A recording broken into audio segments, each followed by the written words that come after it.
어떤 분이 또 보내주신 글에서 읽은 내용입니다. 한 여성단체에서 가장 모범적인 남성이 어떤 사람일까? 모범 남성상을 선정하기로 하고 추천을 받기로 했다고 합니다. 많은 추천서가 접수가 되었는데 그중에 특이하게 자기가 자신을 추천한 편지가 있었습니다. 그런데 그 내용도 사뭇 이게 참 모범적인 것 같아서 그 사람을 모범 남성으로 선정하기로 했다고 합니다. 추천한 내용을 정리를 해보면 이렇다고 합니다. 저는 술이나 담배를 전혀 하지 않습니다. 정해진 음식의 정량 외엔 절대 과식을 하지 않습니다. 저도 배워야 하는 건데요. 운동 시간을 정해서 하루도 빠짐없이 실천하고 있습니다. 여성이나 아이들을 절대 구타하지 않습니다. 규칙적인 생활을 몸에 익혀서 질서정연한 삶을 유지하고 있습니다. 영화나 비디오로 시간을 축내는 법이 없습니다. 규칙적인 삶을 위해 휴대폰을 사용하지도 않습니다. 일요일에는 하루도 빠짐없이 예배를 드립니다. 이런 생활을 7년째 계속하고 있습니다. 이 편지 내용이 사실인지를 확인하기 위해서 관계자가 전화로 연락을 시도했습니다. 기록된 번호로 전화를 했더니 전화 너머에서 소리가 들려왔습니다. 네, 교도소입니다. 아마 지어낸 얘기가 아닐까 싶기도 한데 어쨌든 아무리 모범적인 삶을 산다고 하더라도 통제를 당하고 강제당하는 것은 그 가치를 좀 받기가 어렵지 않을까 생각을 합니다. 구원받은 우리 성도는 하나님을 섬기며 살아가고 있습니다. 억지로 하고 마지못해 섬기는 것, 하지 않는 것보다야 낫지 않을까 생각할 수도 있겠지만 구원의 은혜에 감사해서 스스로 하고 자발적으로 하는 섬김에 있어서 참 중요한 부분일 것입니다. 오늘 본문 26절의 말씀도 보시면 함께 읽어보실까요? 시작. 사람이 나를 섬기려면 나를 따르라. 나 있는 곳에 나를 섬기는 자도 거기 있으리니 사람이 나를 섬기면 내 아버지께서 그를 귀히 여기시리라. 우리 하나님은 창조주이십니다. 우리는 그의 지음을 받은 피조물입니다. 당연히 하나님을 섬겨야 하고 그분의 말씀에 순종을 해야 하지만 어찌된 일인지 예수님께서는 당연히 나를 섬겨야 한다. 마땅히 섬겨야 한다. 억지로라도 섬겨야 한다. 말씀하지 않으시고 어떻게 말씀하셨죠? 나를 섬기려면, 섬기고자 하는 마음이 있다면 자발적으로 강요되지 않고 강제되지 않고 나를 섬기라고 말씀을 하시는 것입니다. 여러분은 누구를 섬기고 계십니까? 누구를 자발적으로 섬기고자 하십니까? 당연히 주님을 섬긴다 고백하실 줄로 압니다. 그런데 우리의 이 섬김이 종종 그 방향을 잃어버릴 때가 있지 않나 생각을 합니다. 만약에 주님을 섬긴다라는 분명한 그 목적을 잃어버린다면 자기 만족이나 자기 성취를 위한 섬김이 되어버리기도 합니다. 물론 일부이겠지만 어떤 목사님들이나 선교사님들 중에도 주를 섬긴다고 말씀은 하시는데 가만히 보면 본인들을 위하는 부분들이 있지 않나 생각을 합니다. 말로는 나는 주님을 섬긴다, 교회를 섬긴다, 성도를 섬긴다 하지만 아무리 봐도 자신을 위하는 것입니다. 교사나 찬양대나 또 여러 모양으로 교회에서 섬기는 분들도 당연히 주님을 섬기는 분들입니다. 그런데 우리가 우리의 마음을 지키지 못하면 그러한 수고를 통해서 하나님을 섬기지 않고 그 수고를 통한 성취감을 내가 누리거나 다른 사람으로부터 인정을 받기 위한 섬김으로 변질이 되는 경우들이 있습니다. 또 비슷한 맥락이기는 하지만 다른 사람들의 비난을 듣지 않기 위해서 그저 섬김을 흉내내는 경우들도 있습니다. 우리가 섬김의 방향을 잃어버리지 않아야 하는 이유가 여기에 있습니다. 예수님의 제자들도 그러했습니다. 제자들은 예수님을 섬기는 자들이었습니다. 적어도 처음에는요, 다른 목적 없이 그저 예수님을 따라 나섰을 것입니다. 제자들 중에는 심지어 고기잡이 100까지도 버려두고 예수님을 따른 자들이 있었습니다. 그런데 어느새 그들의 마음속에는 다른 목적이 비집고 들어왔고 그만 마음속에 자리 잡고 말았습니다. 마태복음 20장에 보면 세베대의 아들들의 어머니가 예수님께 부탁을 하죠. 주의 나라에서 한 아들은 예수님 오른편에 앉혀주시고 다른 아들은 왼쪽에 좀 앉혀주십시오. 부탁을 했습니다.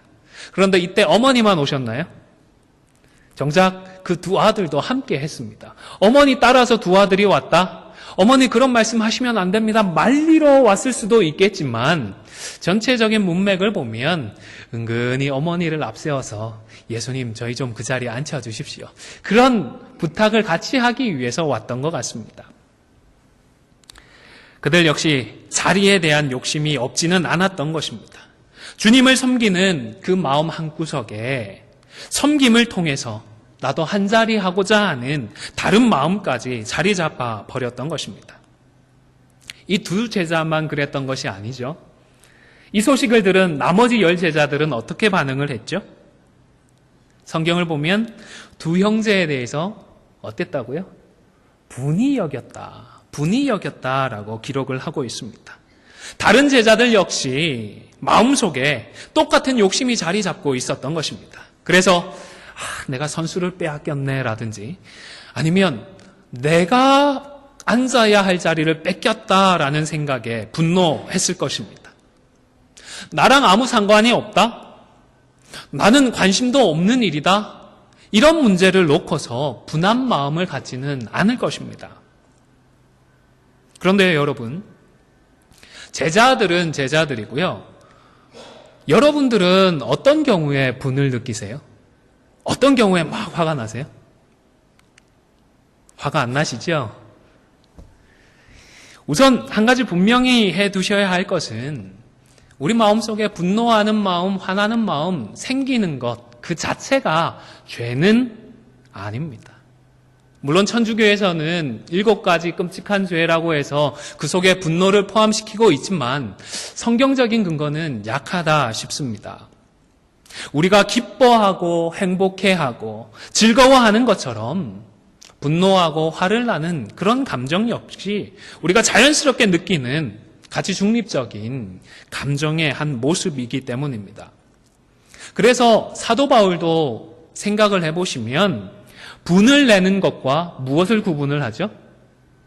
그 분 때문에 죄를 짓는 자리로 나아가는 것을 명확하게 구분을 하고 있습니다.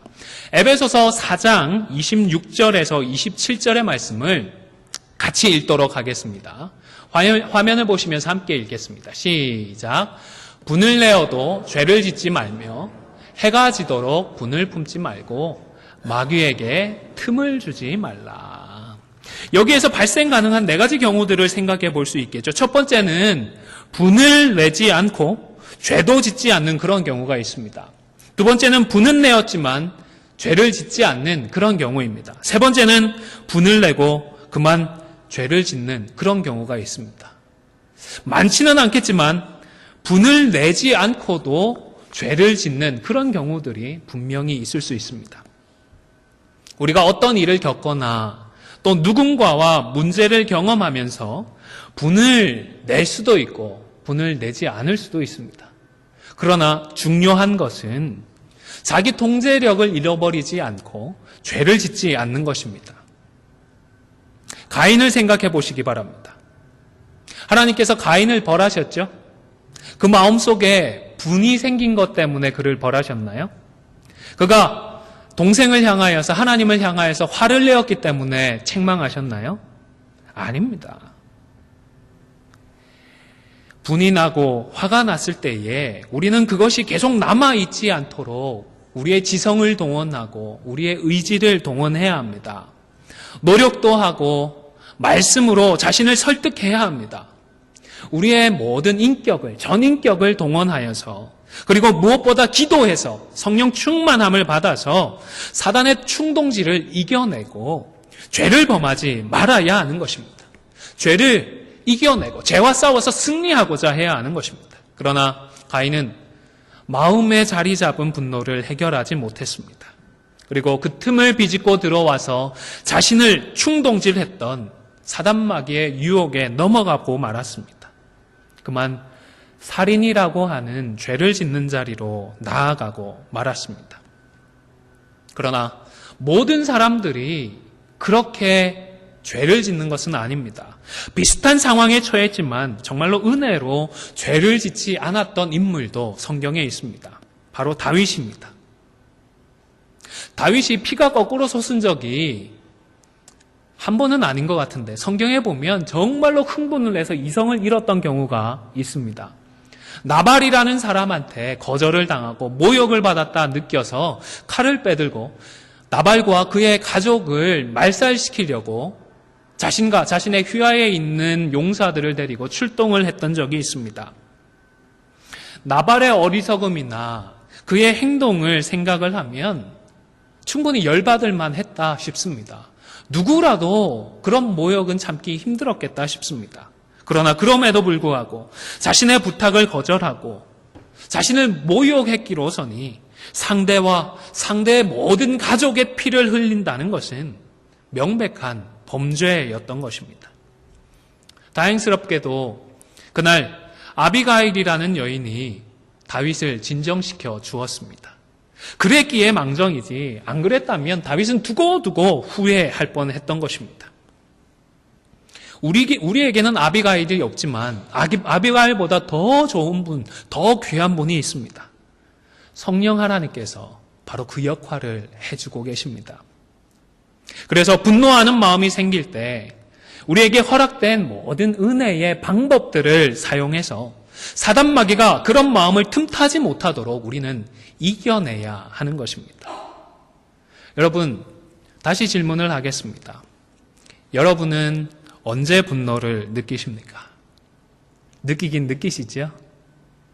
교회라서 정작 그런 말씀은 못하시지만 우리 안에 함께 신앙생활을 하고 함께 주를 섬긴다고 하다가 화가 나고 서운하고 섭섭하고 분이 나고 화나는 일들이 왜 없겠습니까? 분노의 일반적인 정의는 자신의 욕구 실현이 저지당하거나 어떤 일을 강요당했을 때에 이에 저항하기 위해 생기는 부정적인 정서 상태를 의미합니다. 쉽게 말하면 나의 이익이나 권리가 실제로 침해당하는 순간에 화가 납니다. 분노하게 됩니다. 그리고 뭔가 강요를 당하거나 위협을 당하는 순간에 그리고 불합리하다고 느껴지는 순간에 우리는 분노하고 화나게 됩니다. 그래서 주님을 섬기는 과정에서 우리 성도들도 생각보다 자주 분노를 경험하는 것 같습니다. 구체적으로 예를 들지 않고 설명하지 않더라도 다 아시지 않습니까? 그런데 앞서 말씀드렸던 것처럼 이런 마음, 이런 분노하는 마음 그 자체는 얼마든지 있을 수 있습니다. 설령 내가 오해를 하고 상황을 잘못 판단했다 하더라도 사람이라면 그런 감정이 마음에 생기는 것은 당연할 수가 있습니다. 그런데 이때 우리는 믿음을 사용해야 합니다. 여러분, 믿음은 서랍장에 모셔두는 상장이 아닙니다. 트로피가 아닙니다. 필요할 때 언제든지 우리가 꺼내어 사용해야 하는 것입니다. 이런 부정적인 마음을 틈타고자 하는 사단마귀를 생각하고 그들의 시험을 우리가 믿음을 사용해서 이겨내야 하는 것입니다. 죄에서는 승리해야 하는 것입니다. 여러분, 복음성 중에 오늘 집을 나서기 전이라는 곡이 있죠. 개인적으로 가사들의 은혜를 많이 받아왔고 때때로 기도의 제목을 삼아서 기도하고 있습니다. 이 곡 2절의 가사를 보면 마음에 분노 가득할 때 기도했나요? 나의 앞길 막는 친구 용서했나요? 기도는 우리의 안식 빛으로 인도하니 앞이 캄캄할 때 기도 잊지 마세요. 이렇게 노래합니다. 우리 2절, 3절은 같이 한번 찬양해 보실까요?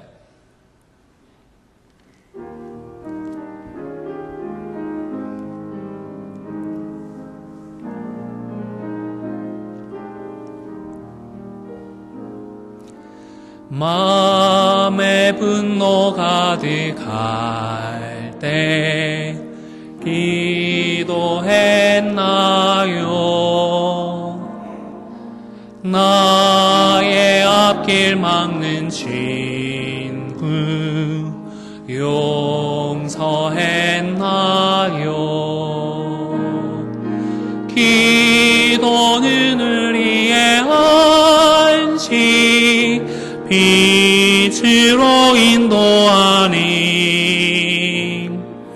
앞이 캄캄할 때 기도 잊지 마세요. 어려운 시험 당할 때 어려운 시험 당할 기도했나요? 기도했나요? 주가 함께 당하시면 능히 이기리. 기도는 우리의 안식 빛으로 인도하리. 앞이 캄캄할 때 기도 잊지 마세요. 앞이 캄캄할 때 기도 잊지 마세요. 앞이 캄캄할 때 기도 잊지 마세요. 사랑하는 성도 여러분, 마음에 분이 가득할 때에 그때 기도하십시오. 그 분을 말로 표현해버리거나 이성을 잃은 채 그냥 행동해버리지 마시고, 주님, 저의 마음이 솔직히 분이 가득합니다. 그러나 이 마음 때문에 죄를 범하지는 않도록 저의 마음을 지켜주십시오. 생각을 지켜주십시오. 함께 기도할 수 있기를 바랍니다. 이렇게 기도하면 반드시 하나님께서 이길 힘을 주실 줄로 믿습니다. 물론 우리 예수님도요, 분노하신 적이 있습니다. 흔히들 의분이라고 표현을 하기도 하고 거룩한 분노라고 표현을 하기도 합니다. 예루살렘에 입성하셨던 예수님께서 성전에 가셨다가 이 성전이 마치 장사하는 집처럼 되어 있는 것을 보시고 그 장사판을 그냥 뒤집어 엎어버리셨습니다. 이때 예수님의 모습을 지켜보았던 제자들의 머릿속에는 시편 69편 9절의 말씀이 생각이 났습니다. 주의 전을 사모하는 열심이 나를 삼키리라. 한 책에 보니까요, 그때의 상황을 완전히 그 열정에 사로잡혀서 도저히 진정이 되지 않고 미친 듯이 그 일을 해버리는 것이라고 예수님의 행동과 그 모습을 설명을 하였습니다. 물론 예수님이 먼 외국에서 하나님께 제사를 드리겠다는 그 일념으로 찾아왔던 그들의 중심을 혹은 그들의 상황을 이해하지 못하셨던 것은 아니었습니다. 다만 어쩔 수 없는 상황이기는 하지만 굳이 성전에서 그렇게까지 매매를 했어야 하는 것입니다. 왜 하필 아버지의 집이냐는 것입니다. 아버지의 집은 너무나도 거룩하기 때문에 이 성전에서만큼은 하나님을 예배하는 것에만 우리가 집중하자는 것입니다.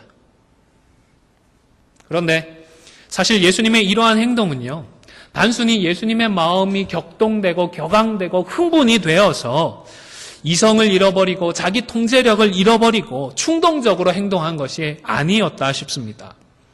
오히려 말씀의 성취를 위한 의도적인 행동이 아니었나 싶습니다.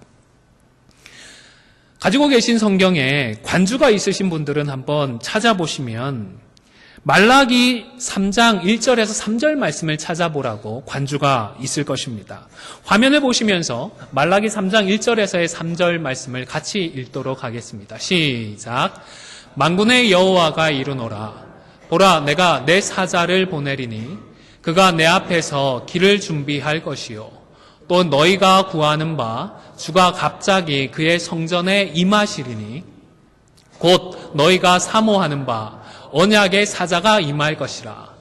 그가 임하시는 날을 누가 능히 당하며 그가 나타나는 때에 누가 능히 서리요. 그는 금을 연단하는 자의 불과 표백하는 자의 잿물과 같을 것이라. 그가 은을 연단하여 깨끗하게 하는 자 같이 앉아서 레위 자손을 깨끗하게 하되 금, 은같이 그들을 연단하리니 그들이 공의로운 제물을 나 여호와께 바칠 것이라.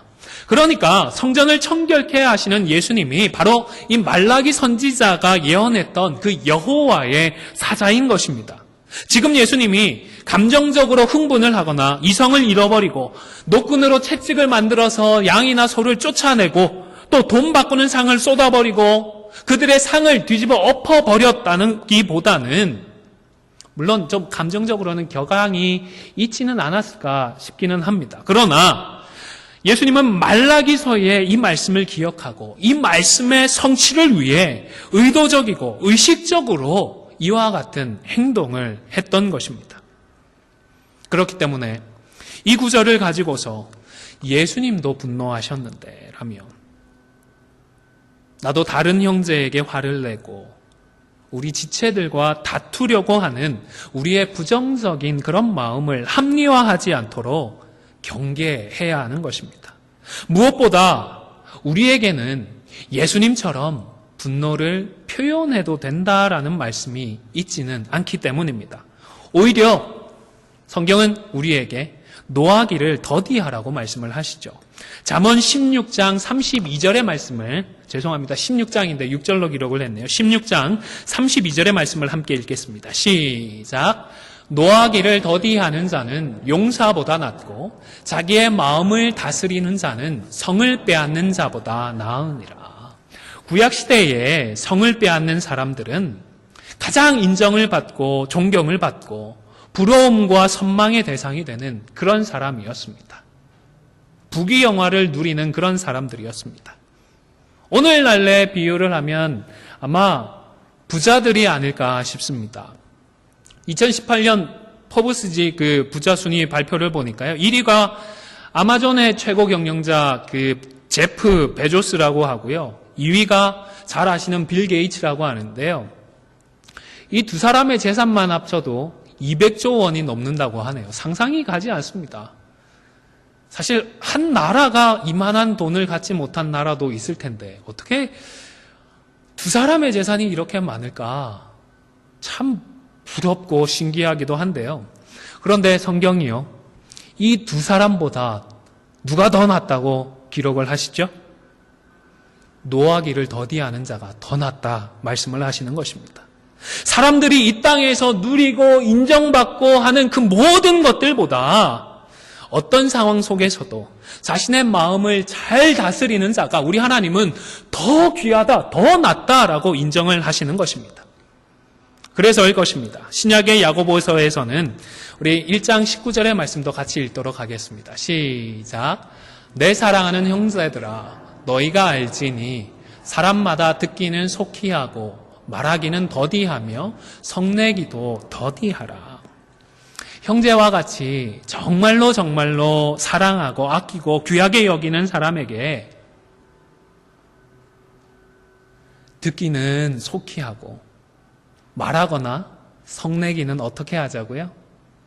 천천히 느릿느릿 그리고 가능한 한 하지 않는 것이 지혜롭다라고 말씀을 하시는 것입니다. 재직회나 공동의회와 같은 공적인 회의 시간에 서로 다른 사안을 놓고서 의견이 다른 사안을 놓고서 회의를 하게 되는 경우들이 있습니다. 때때로 토론이 과열이 되기도 합니다. 아무리 과열이 되고 설령 그 과열된 토론 속에서 우리 마음에 분한 마음, 화나는 마음이 생긴다 하더라도 우리는 그런 감정을 어떻게 해야 한다고요? 그냥 표현해버리는 것이 아니라 더디 표현하도록 애써야 하는 것입니다.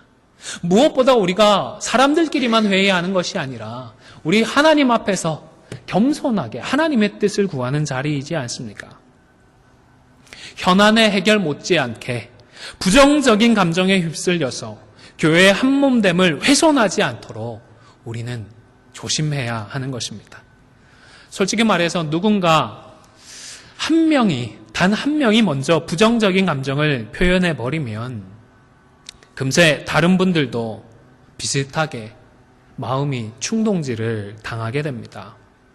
사단마귀가 우리의 마음을 이렇게 만들어 버리는 것인지 아니면 우리의 본성상 쉽게 이렇게 전염이 되어서 그 틈을 마귀가 타는 것인지는 분명하지 않지만 분명한 것은 부정적인 마음이 드러나는 순간에 사단마귀가 우리를 시험하더라는 것입니다. 이 틈을 어떻게든 비집고 들어와서 우리의 하나됨을 깨트리고자 하더라는 것입니다. 마태복음 20장에서 자리 욕심 때문에 분노했던 그 제자들은 다행히 죄를 범하는 자리로 나아가지는 않았습니다. 서로 머리끄댕이 잡고 싸우는, 서로 정죄하는 그런 자리로 나아가지는 않았습니다. 아마도 주님이 그때 함께하고 계셨던 덕분이 아닐까 생각을 합니다.